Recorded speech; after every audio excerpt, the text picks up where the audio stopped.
Update on Cameroon's 2025 presidential election. As of October 14, 2025, Cameroon is in the immediate aftermath of its presidential election held on October 12, 2025. Over 8 million registered voters participated in the single-round vote across the country's roughly 36,000 polling stations. The process was described by government officials as hitch-free and peaceful overall, though isolated clashes occurred between supporters of rival candidates in areas like Garoua. Voting began at 8 a.m. local time and closed in the evening, with ballot counting starting immediately at polling stations nationwide. Incumbent President Paul Biya, 92 years old, seeking an 8th term under the Cameroon People's Democratic Union, RDPC, is the frontrunner. He has ruled since 1982, making him the world's longest-serving and oldest head of state. If re-elected, he would serve until age 99 years. Biya cast his vote in Yaoundé alongside his wife Chantal, and later praised the maturity of the process. The opposition fielded 9 other candidates after elections. Cameroon approved 10 in total from an initial provisional list of 13. Notable challengers include Issa Chiroma Bakari, 75 years, former government minister who defected from Biya's camp in 2025, running for the Front for the National Salvation of Cameroon, FNSC. He has surged in popularity, especially in the north, drawing large crowds with promises to overhaul the suffocating system. Hermine Patricia Tomaino Ndam Njoya, the sole female candidate, representing the Cameroon Democratic Union, UDC, a former MP and mayor. Bello Buba Magari, 78, from the vote-rich Northern National Union for Democracy and Progress, NUDP.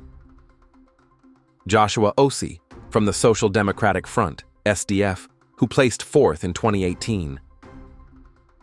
Cabral Libi, 46, from the Cameroon Party for National Reconciliation, PCRN, making his second bid after a third-place finish in 2018.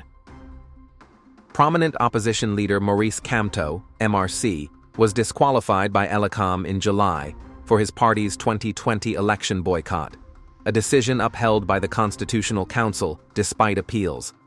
This has fueled accusations of bias in the electoral body. Counting underway. As of October 13th, vote tallies are being compiled from local bureaus to regional levels, then forwarded to Elecom in Yaoundé. No partial results have been officially released, but independent observers and digital tools developed by youth groups are monitoring transparency in real time. Announcement deadline. The Constitutional Council has 15 days from October 12th until October 27th to proclaim final results. Premature claims are prohibited, with the National Communication Council, CNC, warning media and parties against publishing unofficial tallies to avoid unrest. Predictions. Analysts widely expect Biya to win due to his control over state institutions, a divided opposition, and historical patterns of alleged irregularities through denied by the government. However, Chiroma's momentum in the north, where regional rotation expectations favor a northern successor, could narrow margins. Oxford Economics notes a surprise is still possible, but Biya's formidable electoral machine likely secures victory. Pre-election issues. UN High Commissioner Volker Turk warned in September of shrinking civic space, including arrests of 53 opposition supporters in August and restrictions on freedoms of expression and assembly. Petitions to disqualify Biya on age and health grounds, filed by Akera Muna, were rejected. Family drama. Biya's daughter, Brenda Biya, posted a video in September urging voters not to support her father for making too many people suffer, later retracting it, but it amplified anti-Biya sentiment. In the Anglophone Northwest and Southwest regions, amid the ongoing self-determination agitation, displacing over 700,000 since 2017, turnout was low due to safety fears and boycotts by groups like Stand Up for Cameroon. Boko Haram threats in the far north also disrupted some polling. Youth-led initiatives are sharing on-the-ground election data to counter potential fraud.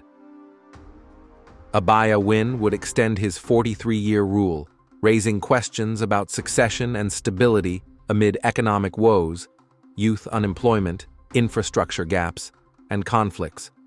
Analysts warn of post-election risks like protests or insurgency escalation, regardless of the outcome, given the polarized climate. The U.S. Embassy urged respect for democratic norms throughout the process,